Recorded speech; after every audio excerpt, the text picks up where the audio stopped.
الحسن البصري رحمه الله لقي رجلا، وكان ذلك الرجل عنده نوع تفريط وتقصير، فقال له الحسن: كم تبلغ من العمر؟ قال: 60 سنة. قال: أما علمت أنك في طريق وقد أوشكت أن تبلغ نهايته؟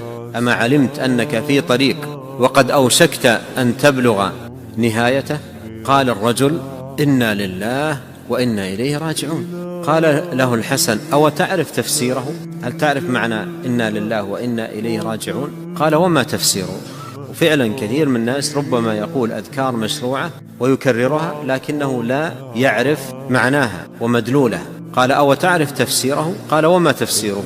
قال: إنا لله أي أنا لله عبد، وإنا إليه راجعون أي أنا إليه راجع. فإذا علمت أنك لله عبد وأنك إليه راجع فاعلم أنه سائلك، وإذا علمت أنه سائلك فأعد للمسألة جوابا.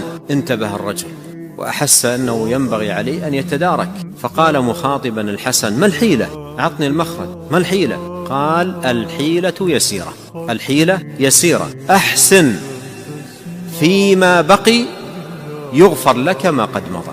أحسن فيما بقي يغفر لك ما قد مضى، فإنك إن أسأت فيما بقي أخذت فيما بقي وفيما مضى.